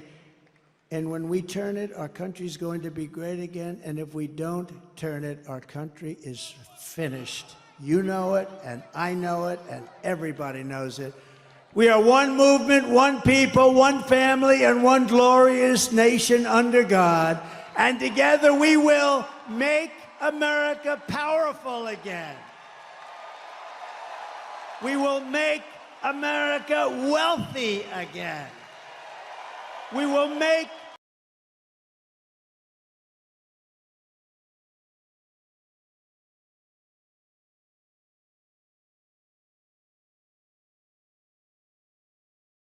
America strong again. We will make America proud again. We will make America safe again. And we will make America great again. Thank you very much. Thank you, Michigan.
Хотите участвовать в борьбе за свободу слова и гражданские права? Давайте строить информационный канал TwoCatsVideoProduction вместе. Мы не надеемся на монетизацию от захваченных социал-демократами платформ и боремся против монополии на информацию. Поддержите котов через ZELLE, PayPal, Cash App. Подпишитесь на Patreon, X и Truth Social.